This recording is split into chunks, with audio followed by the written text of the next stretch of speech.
Let's see, are we good now? I don't know. We'll see. Yeah, no lie. I went to turn the camera on and we almost lost the show. A massive jumping spider or wolf spider or whatever you call them. It jumped, it was on the camera. It jumped over and I wasn't expecting it and we almost took the camera out and everything. Hopefully we're ready to go now. It's too dark in here. The light's behind me. What can we do?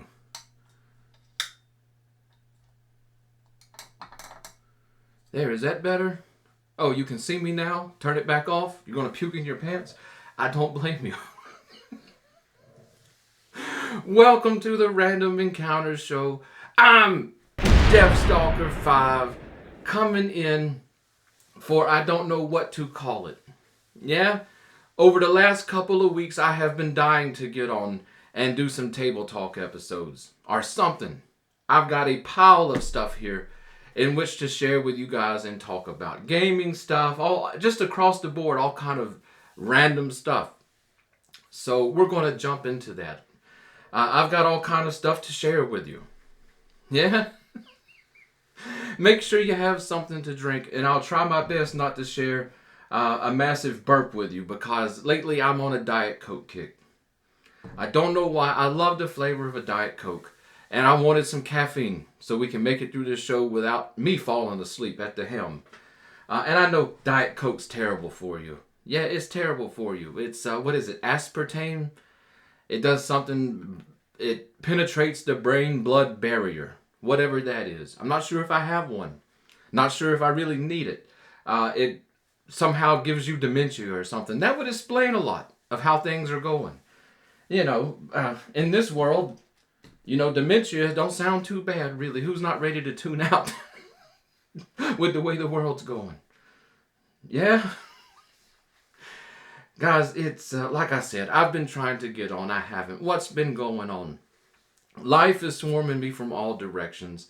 And it's been hard to find the time, the space, the time, the hour or two that we need to cover the show, where it's quiet and we can do it and we have the time.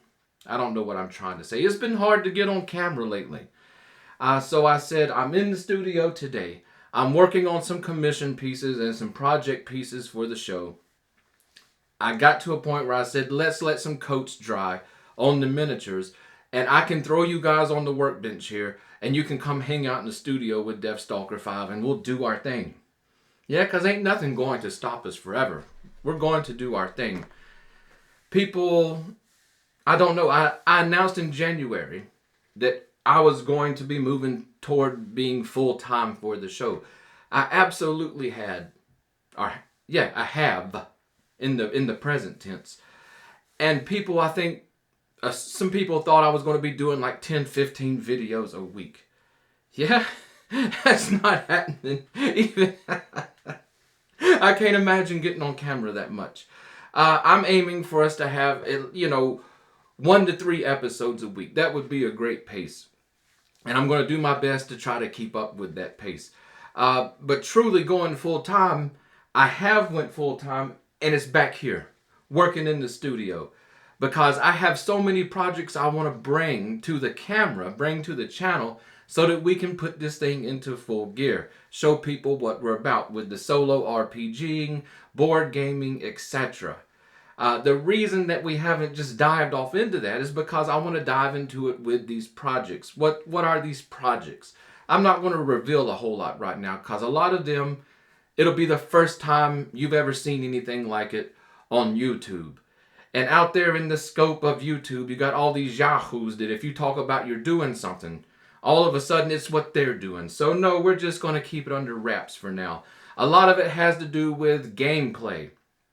I'm not a huge fan of watching people play board games and tabletop games and such on YouTube. It's just not entertaining to me. So I'm trying to come up with all kind of ways to actually make it entertaining. Give you something to watch that you can learn from, that you could even join in, But most of all, it's visually appealing. It has great story. It's something, we'll do it in an episodic nature, some of the campaigns and such. It's something that you want to keep up with. It's something that, like I said, it's enjoyable. So it's all toward that effort. But yeah, that means I'm in the studio full time now. Full time. When life doesn't have me away. Lately, I've only been getting an hour to 3 hours in here. But other than that, I've been in here 10, 12 hours or more at a time. Recently, I pulled almost a 24-hour marathon in here. Yeah.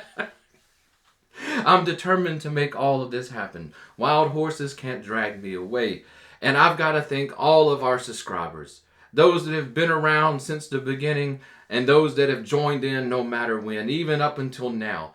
I appreciate each and every one of you. You're the wind under the wings. You're the motivation to do this. It takes hardcore subscribers. You got to believe in this thing to subscribe to it. Yeah, I grimace every time I look at videos I've done. It's like, what am I even doing? Yeah, but then I think, wow, there's some people out there that are behind this. They love it. They want more. I get messages and where are you at? Where's our videos? We want more. So, hey, I'm not here to deny you. We got to thank all of our channel members. Going full time, especially where full time I can't devote to the camera. It's behind the scenes. It's a struggle to fund things. So I'm having to do all sorts of things to keep the funds rolling, to keep the lifeblood pumping into the Random Encounter show. And that's exactly what I'll do. I've got definitely more than a one-man job ahead of me. These walls are constantly covered in miniatures. You see them in the background? You don't see all of them, I promise. Why are the walls covered in miniatures? Because I ran out of floor space and shelf space in which to put stuff that I want to use for the show. So it's literally just nail them to the wall. Yeah? Take those down, get those done, nail up some more that are sitting in boxes all over the house. My wife's real proud. My wife's real proud of this show and what's become of the Fortress of Doom. Another funny bit is, this studio is sort of a secret place in the house. When was the last time we filmed from here? It was the birthday episode. Yeah? And that's when the wife started watching the show. That's all we needed. Now all I need is my mother to tune in. But she saw the show and she's like, where are you filming from? I'm like, it's just a special place. Yeah, it's the secret place. Deep in the Fortress of Doom. But yeah, all of a sudden we got to quit telling wife jokes, right? No. It's... But yeah, hanging out back here, putting the stuff in, putting the work in, guys. What else do you want from me? I'm putting the work in.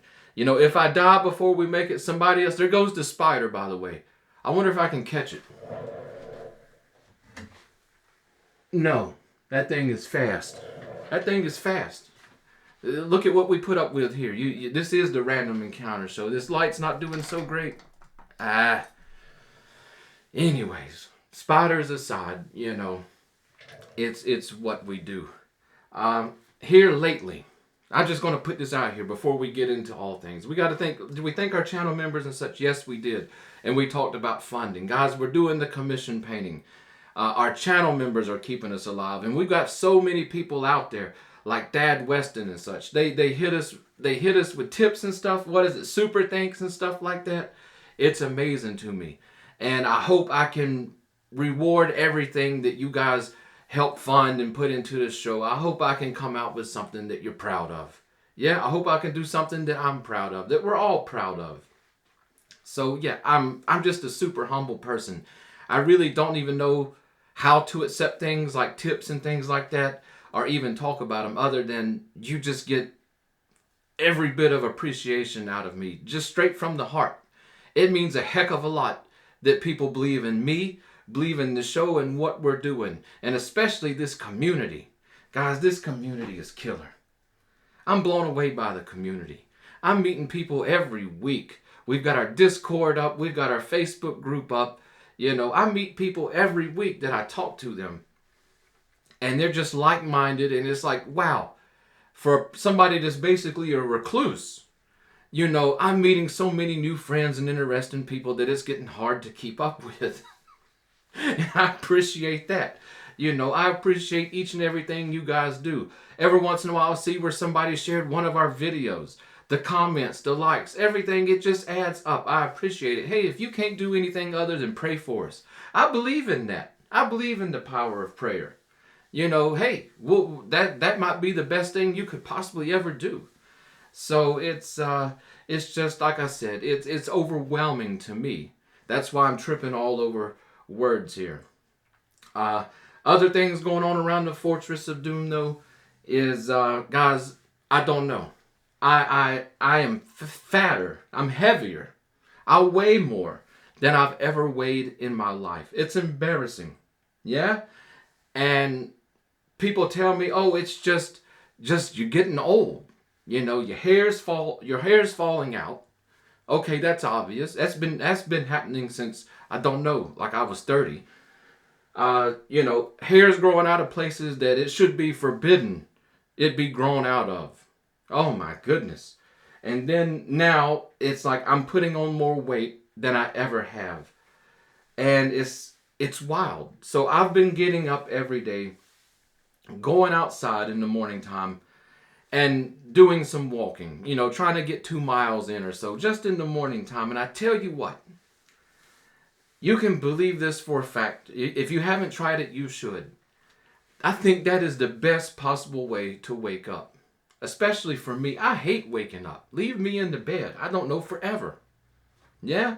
But, and the whole process, it takes me like half the day to wake up. But I go outside, I walk 30, 40 minutes, whatever. The birds are chirping. I'm tripping over cats. We got stray cats hanging out here everywhere. They're having babies. Somebody save us. Anybody want some free cats? I got loads of them. How many boxes do you want? We give them away by the weight around here. How many pounds of cat do you want? But tripping over cats, but getting out in the sunshine, it feels wonderful. Yeah? So I try to get that. And lately, I'm a night owl. Anytime I get to work and painting, focused on things, I want to do it at nighttime. So I'm hitting the bed like at 6, 7 in the morning, waking up 1, 2 in the afternoon. And that's my morning. And I'm sure the neighbors think I've been bitten by some kind of rabid animal. Maybe some kind of rabid mutant jumping spider. And I've become a vampire or whatever. But I get out and I walk, and that's just the best way to wake up. And I make sure to get out and get some sunshine. There's not a window in here at night, etc. Get some sunshine. Sunshine is important for you. Yeah, there's all these minerals and vitamins and stuff. I know especially, vitamin D? That you get those vitamins, but they're inert. That your bloodstream takes the vitamin D, whatever, and it moves it up to the surface of the skin, like the pores or whatever. Guys, I'm not a biologist. I'm not a medical doctor, but just follow me along. That it moves these vitamins to the pores of your skin, and the sunlight hits them, and it activates them so that your body can actually use it. Sunlight's important. Plus I don't want to walk around here looking like Nosferatu.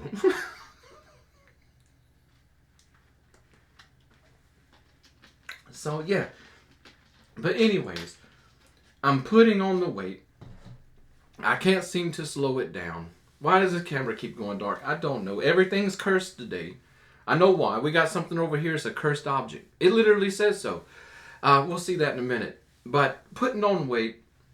So it's like, okay, we get some exercise in. We lift some weights every once in a while. Trying to maintain. Maybe it's time to go on a diet. Maybe the pizzas at 2 a.m. and the fried chicken sandwiches across the night and everything, they're not helping me out. Sitting in a chair and painting all the time's not helping me out. Maybe I should do something. So yeah, I need to do something. We're running out of clothes around here that fit. Yeah? And I don't have money to be spending on clothes. Not when we have projects to do and games to buy. Come on. Priorities have to be straight. Maybe soon I'll just be this massive fat bastard that comes on with no shirt on. Then we'll see who's a hardcore subscriber, right? But no, just turn it into, I don't know. I may become one of those YouTubers where they hide behind the camera and all you see is their hands moving around in front of the camera and they talk to you. Yeah, I could always go that route. I don't know. Those the people that do those videos, they oftentimes have some interesting things to say. And they oftentimes have some interesting things to show off. You know, they might be showing miniatures or whatever, rolling dice, playing games or whatever. But you never see them. But me, the whole time I'm watching their videos, I guess it's because I'm such a terrible person. Yeah? I'm over there, I'm wanting them to turn the camera around and then get in front of the camera and show me what kind of monstrosity's hidden back there. That's all I want to know. So that's all I can think about when I see these type videos. So maybe soon I become one of the behind the camera monstrosities. Yeah, we can. If I start getting behind the camera, I guess it'll be good. We can forget about bathing and grooming and brushing teeth and all that sort of stuff. Hey, I put the effort in for you guys. Every once in a while, I put a spritz of cologne on just to come on and say hello. Yeah? We're no animals. Anyways, back to this diet thing. This weekend, I was watching the news this week, some point. You know, Sunday, Monday. And I seen that we're going to go into World War III now. Iran and Israel, they've got it going on now. And I'm just thinking, it's basically, I just took the whole idea of a diet, I crumpled it up and threw it away. Yeah? Because apparently we're going into World War III. And it's going to be Armageddon. Yeah, that's all I'm seeing now. It's Armageddon. Nuclear bombs, starvation, end of the world scenarios. Mad Max 3.0. And I'm like, what? I'm not going to be on a diet going into doomsday. It's not going to happen. No. Could you imagine what kind of loser? What kind of loser you'd have to be that the end of the world's coming and you're on a diet? No. That means I'm going to double my pizza intake now. You know, I only got a limited time. Could you imagine, though, you know, that the end of the world comes and everybody's gathered up and talking like, what were you doing when it hit? I was on an exercise bicycle and watching my calories. What kind of loser from Loserville? Yeah. So I guess we're either looking forward to the apocalypse or Deathstalker 5 becoming a monstrosity. Yeah. Guys, where are we going? What are we doing? Let's talk about one project that we worked on.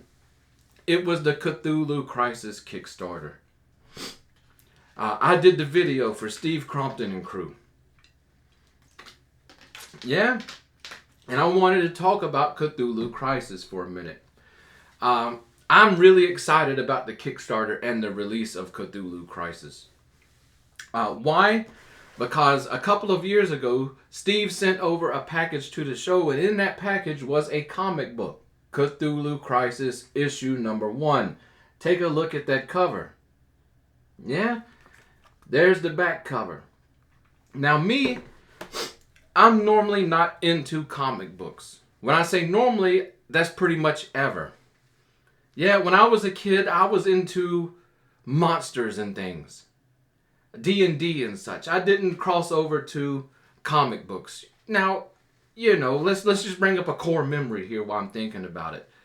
You know, back in the 80s and 90s, when you were the age when your mother drugged you to the grocery store. You were unfortunate enough to get drugged to the grocery store for whatever reason. And when you went there, what did you do? You roamed down the aisles, see who was at the grocery store. You went up front. You played, you know, the 2 or 3 quarters you had in an arcade machine. Most grocery stores had at least one arcade machine up front. And then you went over to the magazine comic aisle thing, you know, the stands. And you poked through the comic books and stuff until your mother, you know, yelled across the store that she was looking for you. Oh, thanks for embarrassing me, Mom. 2 supermodels just walked in and were talking to me. Anyways, You know, so I would go pick through the comics, the Archie comics and stuff like that. And there were comics that were cool. Every once in a while, I'd pick one up and bring it home. You know, but for the most part, I was never the person that got into a comic book and I thought, I've got to have the next issue, or I subscribed to it, or whatever. So, yeah, you know, never got into it, didn't collect them, etc. I can hear my wife now, you know, praising God Almighty that there's something out there that I don't want to collect. So just never my thing.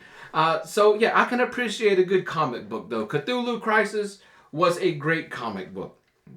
I was really impressed by this comic. For one thing, it had characters from the City of the Gods universe, from Steve Crompton and Deborah Kerr. You guys read those novels yet? How many times I got to tell you that it's that's a fantastic set of novels. I'm still waiting on number 3.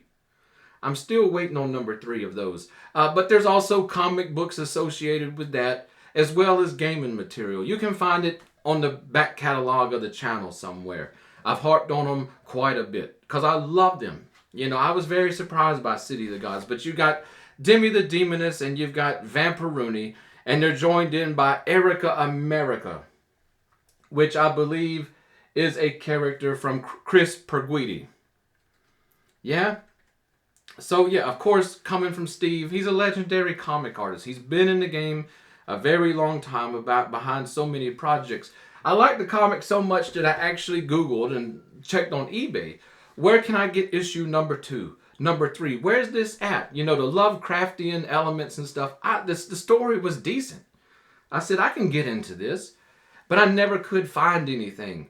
Then last year, Steve came on and he announced that Cthulhu Crisis was coming. The next iteration of Cthulhu Crisis was coming. But it would also have tie-ins with Zimrala, the Monsters sort of home campaign world. Not only that, there would be game material created for Cthulhu Crisis. And it's like, shut up and take all this money that I never have. I'm ready. I'm ready. So they came to me a while back and they said, we want to do the Kickstarter video. And with doing the video, I sort of got to see some of the stuff that's coming. And I'm blown away. First off, we get a few different comics, but each comic has gaming material in the back related to the comic, like a Game Master adventure or whatever. So I'm like, yes, yes, yes, yes, yes. Then they announced or shown where they're bringing in a supplement to Monsters, which will be called Humans. And what that does is it brings in a more full-fleshed humanistic characters to the Monsters game. And from my understanding, I could be totally wrong here, but I think it's going to be more than just humans. I think we might get some elves, dwarves, or something in there as well. Who knows with Ken St. Andre? Yeah, he can throw in some gonzo, weird, and wonderful stuff into his gaming. This is what makes his gaming so unique, you know. But yeah, the whole Cthulhu thing and everything going on, I'm super excited about that. They also announced, what is it? The Trail to Zimrala, which is the first Western-themed solo that Ken St. Andre's ever done. Hey, I'm a huge Western fan. The Outlaw Josie Wales is in my top movie list. Easy, if not number 1. Yeah, and Western stuff is, you rarely see anything coming out for RPGs in the solo variety. Yeah, so I'm super excited about all this.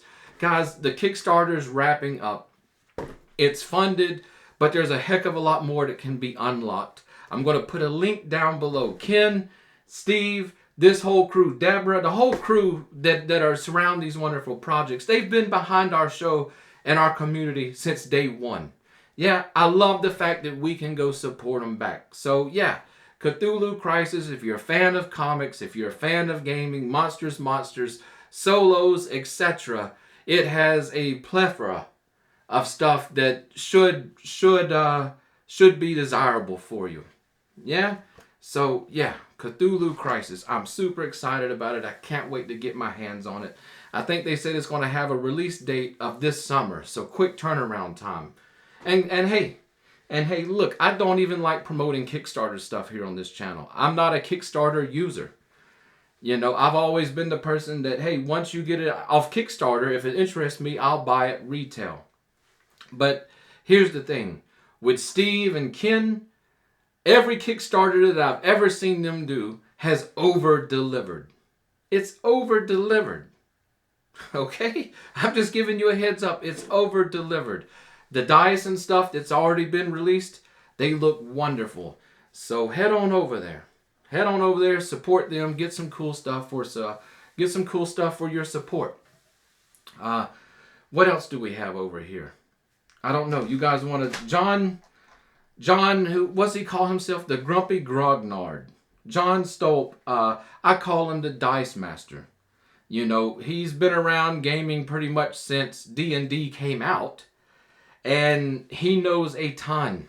He's very, very informative. You can ask him anything, and he's going to come to you with an answer. But I call him the Dice Master because, number one, I've talked with him more than any other person and probably all other people combined about dice. And this guy, I'll go and I'll grab some obscure dice from a game somewhere or pick them up from somewhere, and I don't care what.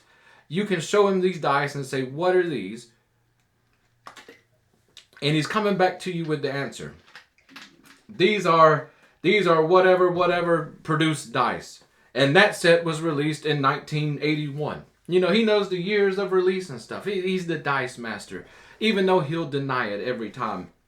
And just to further prove my point, we got a surprise package in from John the other day.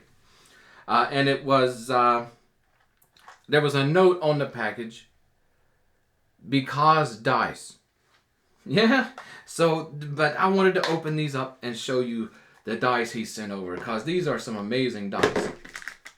Up top, we got a packet of some 6-sided dice, and they have sort of digital looking numerals for pips. You know, these remind me of old alarm clocks and microwaves. But, you know, I know what he had in mind because we had talked about Traveler dice a while back, and we was looking at Traveler dice and stuff. These black dice with the sort of LCD digital numbers on them, these would be great for Traveler. You know, it's a 2d6 science fiction game. What else did he send? We got a handful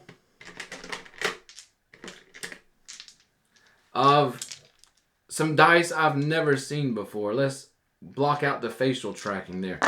Let's pick one of these up and show you. They're like gray alien dice. Best way I can explain it to you.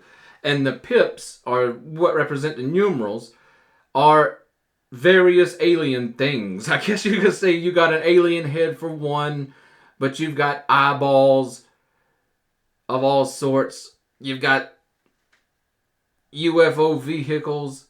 Is the camera not picking this up? Come on, guys. Oh. Impromptu video, guys. You gotta forgive me. There we go. There we go. Yeah, so, yeah, just a really cool set of dice, especially for science fiction gaming. I absolutely love these. He also sent us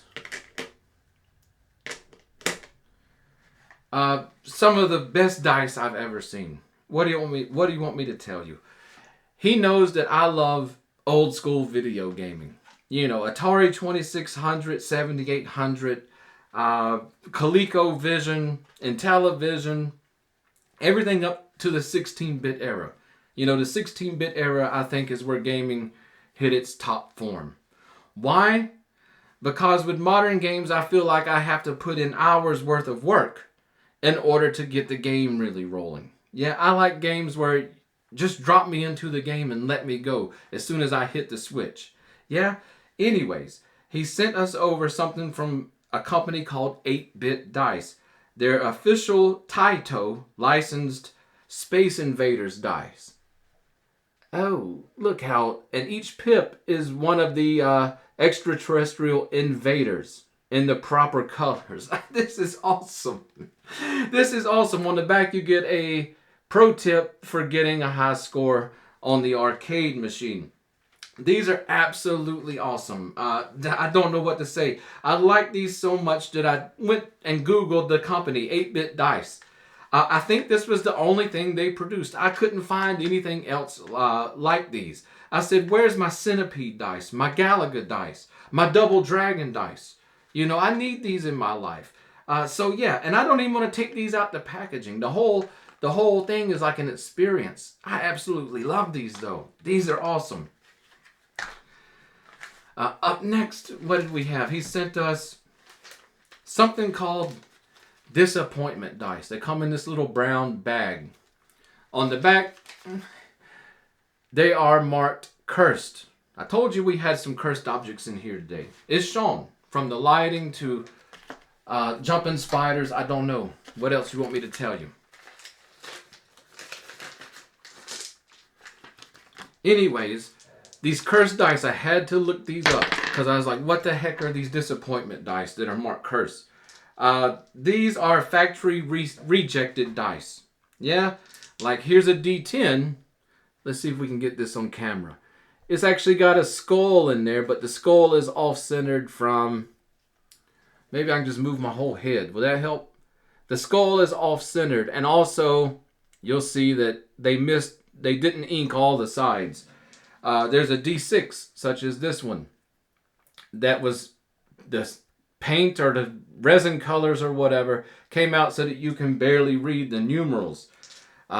There's all kind of various dice in here. Like here's one that has blood and snowflakes inside the resin. Yeah, I don't know. But they're nice dice. They just needed some help. I don't know. I mean, some of them are very ugly. I actually like the D20 they sent. It's a big resin D20 and it's in like a lavender color. I actually like that one. So out of the set, there was actually one usable, nice dice that I said, hey, that'll be great to add to the collection. But looking these up, I guess it sort of sent a mixed message because I generally feel like I'm a likable guy. But I looked these up on their website and they're like, hey, this is something that you send your enemies or people that you don't like. No, it's fantastic, and I love joke stuff like this. This is fantastic. John even got himself some, so there you go.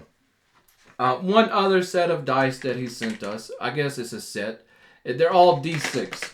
Yeah, we'll just hold up the box. Watch us spill all of these everywhere. Yeah, it's these guys. They're mixed in with the Roswell aliens.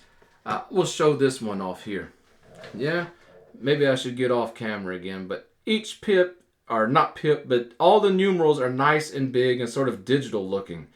Yeah, absolutely love that. But if we can get in close, you'll see that it has a circuit diagram around the entirety of the D6. In fact, it connects and such, and there's symbols for capacitors and terminals and things. But on each side, you'll see the terminals there. There is the appropriate number for each side. So this one, wake up, has 5, 3 has 3, 1 has 1, etc. And the color, the green color in these, these are amazing dice. You know why they're amazing? Because they immediately made me think of something that we worked on a few months ago, and that's Cepheus Deluxe. I need to find somewhere to put the stuff we've talked about. Give me 1 second.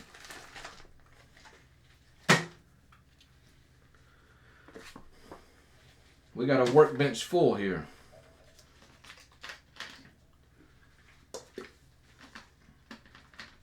Anyways, Cepheus Deluxe. We did a video not too long ago on Cepheus Deluxe. We got in the print copies. This massive tome.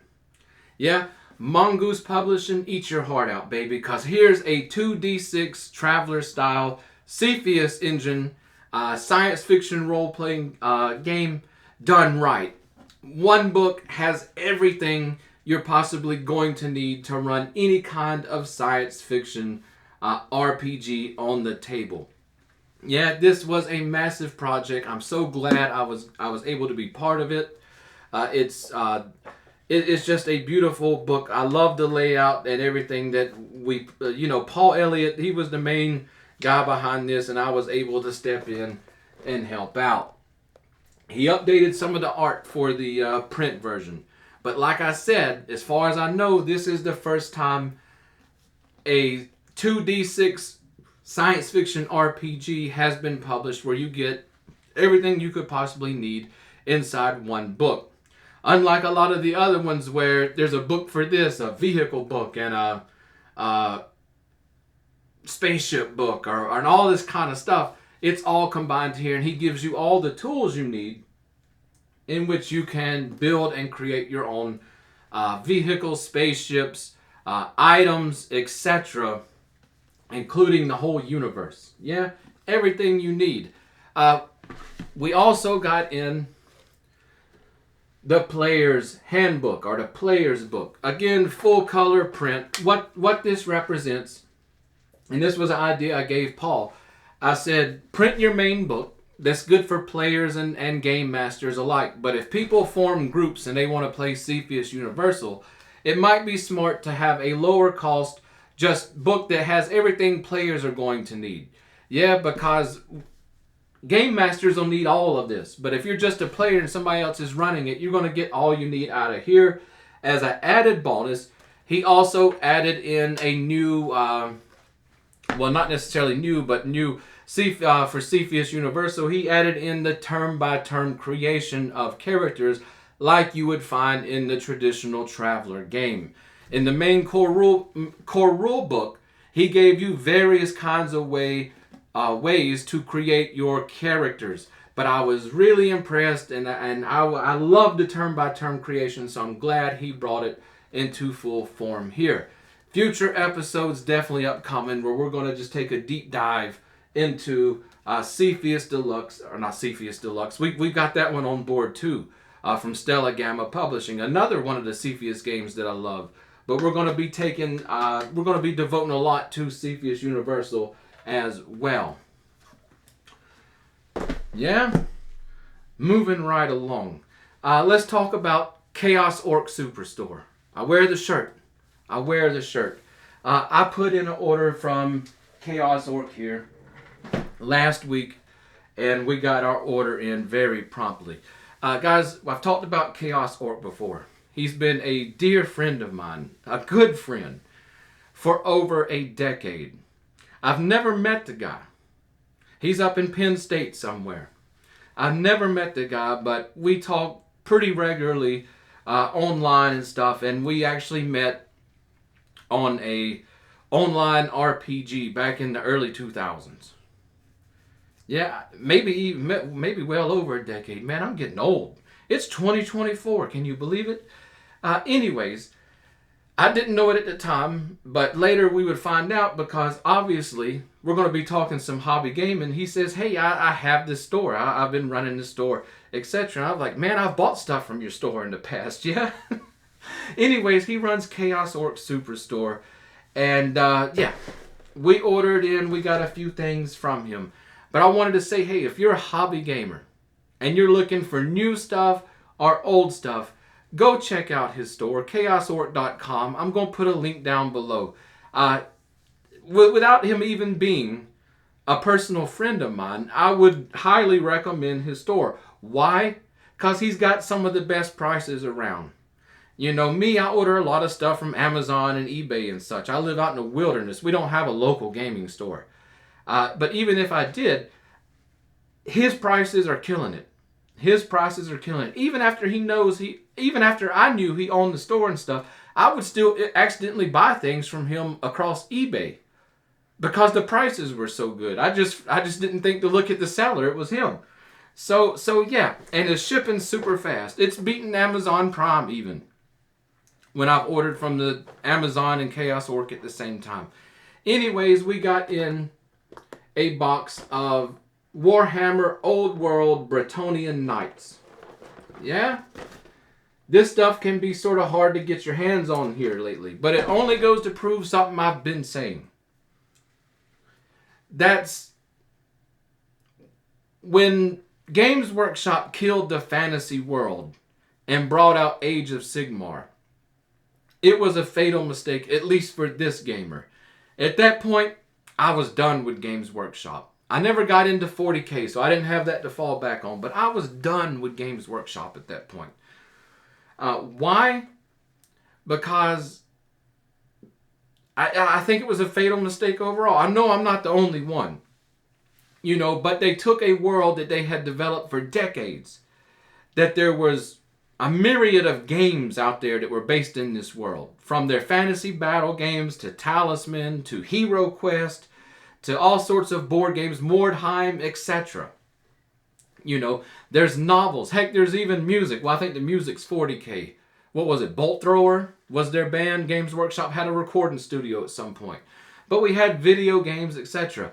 There were some people out there, not a few, that absolutely loved what's now the old fantasy world of Games Workshop.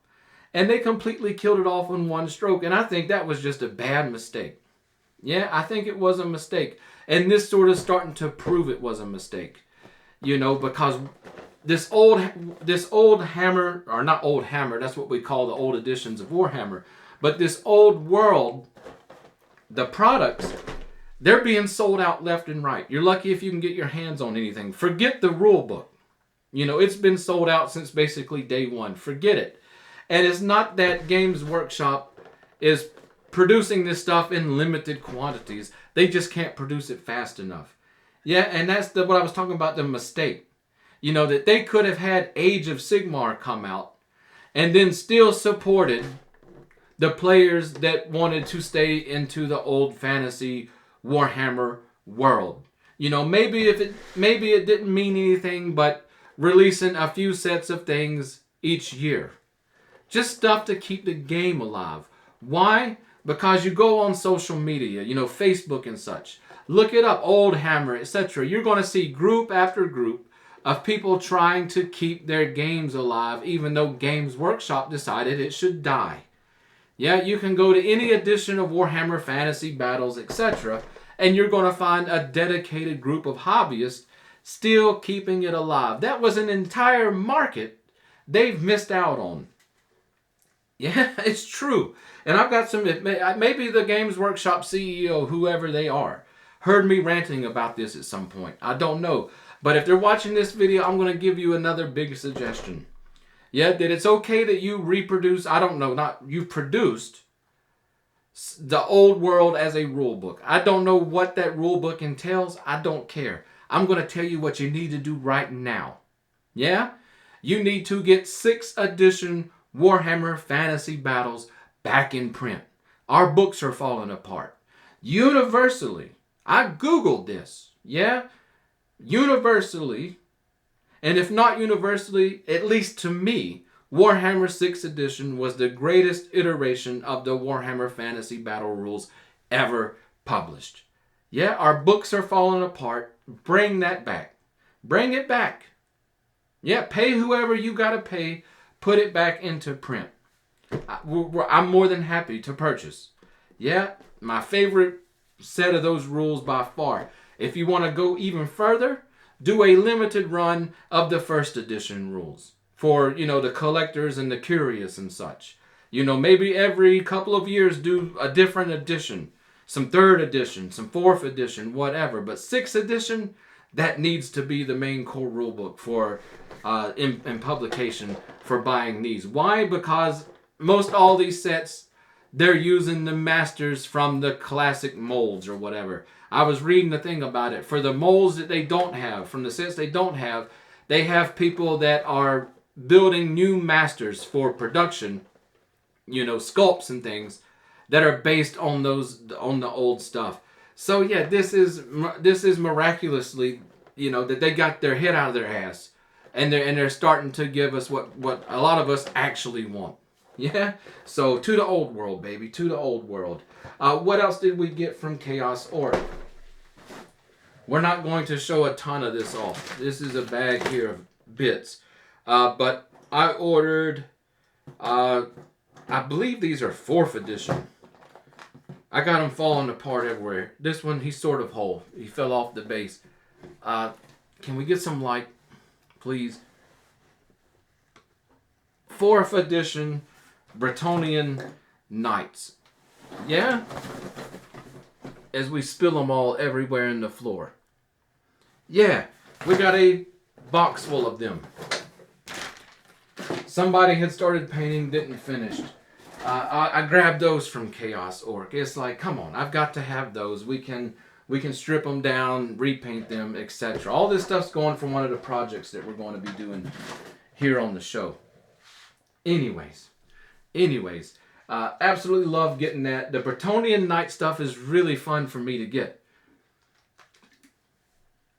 Because back when I first got into Warhammer Fantasy Battles, the Bretonnian stuff was like hen's teeth. Even when we got an official Games Workshop store in town, well, not in town, but the town over, but close enough for us to visit at some point, even they had trouble getting the Bretonnian stuff. Yeah, I don't know why, so it's a big treat for me to get my hands on some of the Bretonnian stuff for basically the first time. Absolutely love it. What else do we have to talk about here? We're bringing the house down. Troll Lord Games, it's their 2025. Yeah, 20th anniversary and 25th anniversary. 25th anniversary of their company. 20th anniversary of Castles and Crusades. I'm a huge fan of theirs. We've got that deep delve incoming. I promise at some point. Working out the logistics of it. Anyways, they released a commemorative patch, to celebrate both anniversaries for 2024. I absolutely think it's killer. Yeah, that's killer. It's a killer patch.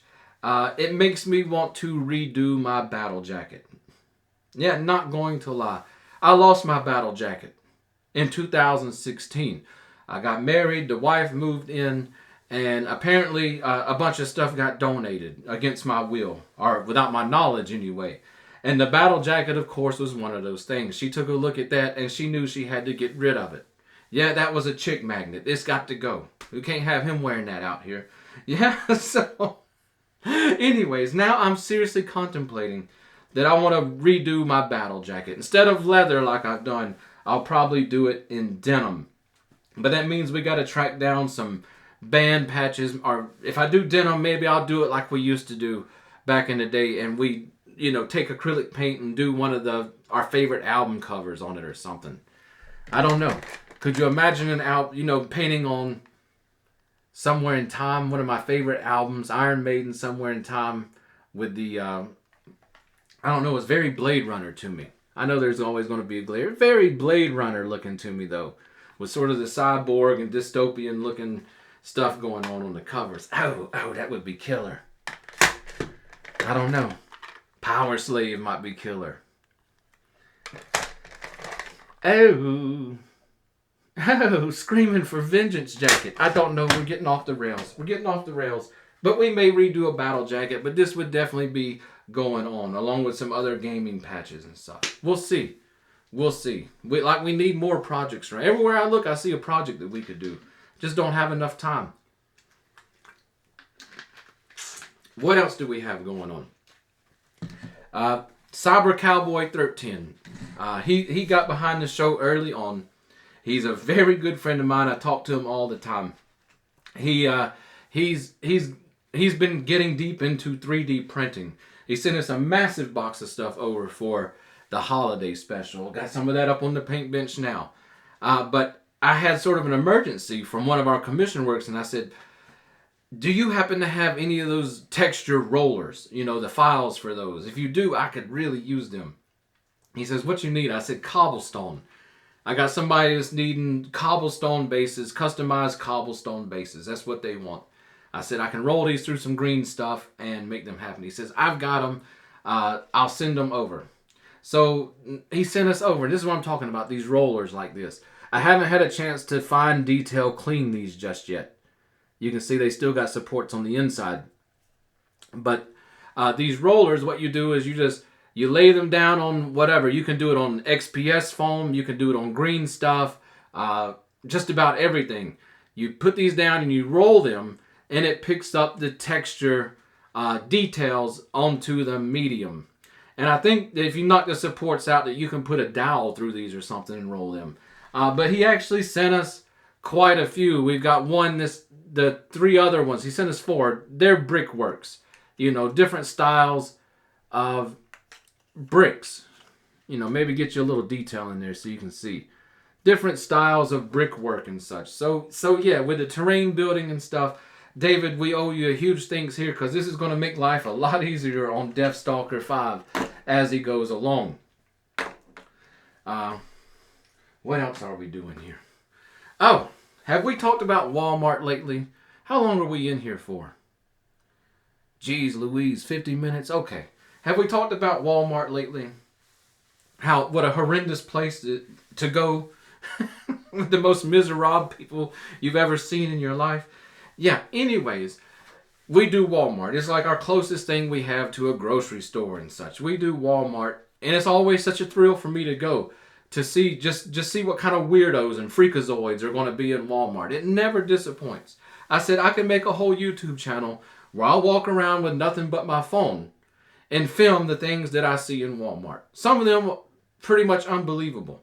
Did I just see the jumping spider again out of my peripheral vision? I don't know. I'm waiting for it to launch itself off from wherever it's at on my face, bite me, and I don't know. Maybe we'll have a view with videos on it around here. But that's all I need in my life right now. I've got my family coming in for a week next week. Yeah? Probably won't be a video that week. God forbid my mother started watching this show. That's all I can think. That's all I can think. Anyways, Walmart, the freakazoids from hell. Yeah, I enjoy going to Walmart and just people watching. Anyways, what I do in Walmart is one of the things I always have to do. Is they have these, I don't know if your Walmart has them for those that live in America and are brave enough to go into a Walmart store. Very few, chosen few. God bless them, Anyways, they have these massive bins that are just thrown out willy-nilly throughout the store. And they're full of DVDs. They're the bargain bins or whatever, like a $5 bin, a $7 bin, etc. And me, I attack these things, yeah? For one thing, here lately, I've turned off streaming. Amazon Prime is dead to me. I actually won't renew Amazon Prime. That was my main streaming service. They came in with this thing that they want us to pay extra to not get ads. You're dead to me, Amazon Prime. You're dead. You didn't get renewed this year. Sorry.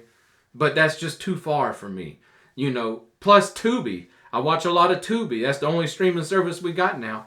It normally has better shows and movies on anyways. Yeah, but leaving streaming behind, I've been paying more attention to collecting physical media, DVDs, Blu-rays, etc. We've talked about this, yeah? Of stuff that I really love, because to hell with streaming, yeah?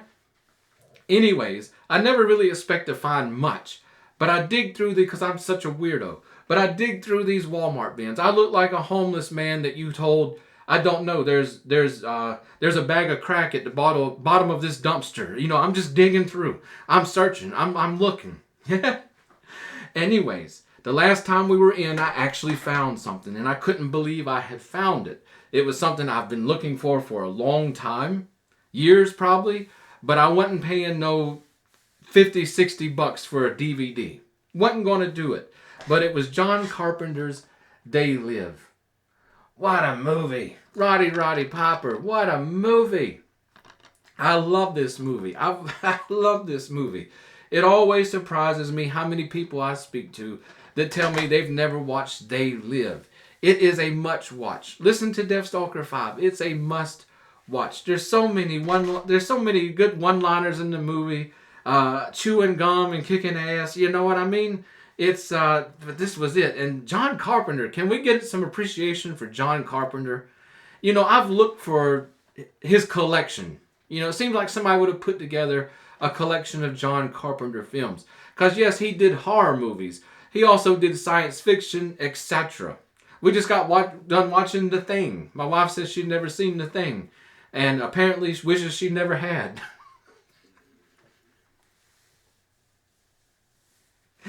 God, with all the cats we got around here, I hope that virus doesn't come around. See one of the cats bust open with the spaghetti tentacle things going everywhere. That would be freaky.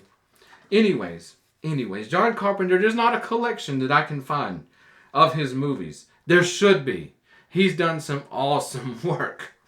Yeah, one of the best directors of the 80s and 90s. Yeah, I got a list of a few. He's one of the best. Anyways, They Live, fantastic movie. I saw it back in what was this, 92? No. This came out, says in 88. I remember this movie making a splash somewhere around like 91, 92, to be honest. Yeah, and I absolutely love this movie. It's hilarious. It's hilarious, but what it is a wake-up call. Roddy Piper, he was fantastic in this movie. He finds a pair of glasses that lets him see the aliens type people that are amongst us. But he puts these glasses on and he can start seeing the truth in the world. Like the advertising and TV and politicians and all this stuff. And it was a wake-up call. Me as a teenager, it sort of confirmed things that I always thought, just how everything's just this illusion trying to guide us into various things. Buy more, etc. So I absolutely loved the movie. He put the glasses on and the movie went off the rails. Roddy Piper was a good actor. Look, we loved him in the WWF at the Piper's Pit. Some of the best WWF footage ever made. The comedy was through the roof. But Piper did another movie that I absolutely love, and I thought I wouldn't.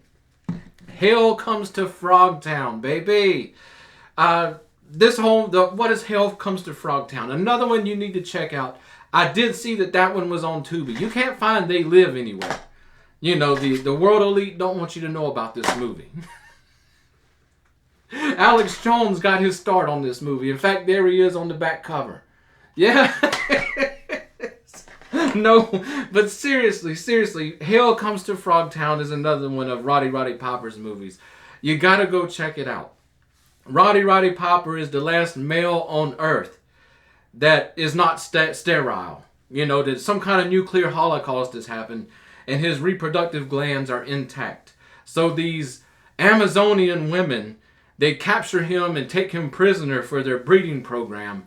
But they've got to, for whatever reason, they've got to take him to another location. So they strap a nuclear device to his cod and tell him if he tries to escape, they're going to detonate it. But they go to, they're going through a place and they get to Frogtown, which is full of these amphibious frog-toed men-looking mutants. I absolutely love the movie, guys. Go check it out. Even my wife watched it. Even she laughed. Yeah, it's surprising. It was good. But it was not They Live. This is top-notch. This is top-notch. Do we have anything else to talk about other than stuff that would prove that you're only hardcore subscribers around here? Look, I checked the other day. We made it to 1,500 subscribers. Guys, I can't believe it. I checked today. We're at $14.99. And I'm happy with that. I'm happy with that. Look, I'm not one of these YouTubers that wants anybody and everybody to subscribe to my channel with the clickbait and all this crap. No! We represent a hardcore community that's dedicated to our hobby passions, hanging out and having a good time. I'm telling you about this community. It's fantastic. It's blown me away from expectations. We have, like I said, we have various places. We have it. Links below, Discord, etc. Basically, all the social media I'm going to sign up for. Anything else, if you want to do a random encounter show community there, go ahead. You've got my blessing. But, I've never had to delete anything. I never had to get on to anybody. And everybody's posting up their projects and talking about different things and stuff. We get so many people that own gaming companies, are authors of gaming books and stuff like that partake of our communities. It's mind-blowingly good, guys. So if you're a subscriber here, that means you're hardcore about your gaming. It means you're hardcore about your community. You might as well join in. And don't forget, if you want to support the show, we got the membership things and we do commission painting and stuff like that. Get in contact with me. You're my lifeblood now. We're viewer supported. We're community supported. Yeah? So this video, we've got to talk about some cool things. We've got to show some cool things. And we've got to catch up. As soon as I get the family in and out of here, we'll get back on and we're going to try to get a better schedule at getting filming going on. Yeah, does it bother you when we do stuff in the studio? This is very informal. Just hanging out with me here. By now, I think the coats are probably dry, ready for me to layer on some new layers. But does it bother you that we do some videos from here? Let me know in the comments below. You know, I'm even thinking about let's do some live stuff soon. Yeah, maybe I set up a camera. I don't know where I would set it up here. I would probably have to use my cell phone just from space with a laptop and stuff like that. But setting up the camera and maybe just talking while I paint or something. Get to talk to some of you guys directly here on YouTube that haven't moved over to the other platforms that we do a lot of chatting on and community work on. Yeah, I would love that kind of thing. Let me know. You know. Anyways, I'm going to let you go. I know you have better things to do. Yeah, go walk the dog. Help a child do homework. I don't know. Check on your mother-in-law. I'm going to let you go. You guys be safe out there. You guys be good. And I'll see you here on the Random Encounter Show. And this has been but one tale from the days of high adventure. You can join Deathstalker 5 on his quest by hitting that subscription button and joining his Random Encounter army. On the channel's About page, you will find our Facebook page and Facebook group where you can get more directly involved with the fun. And make sure you use our affiliate links to support our show.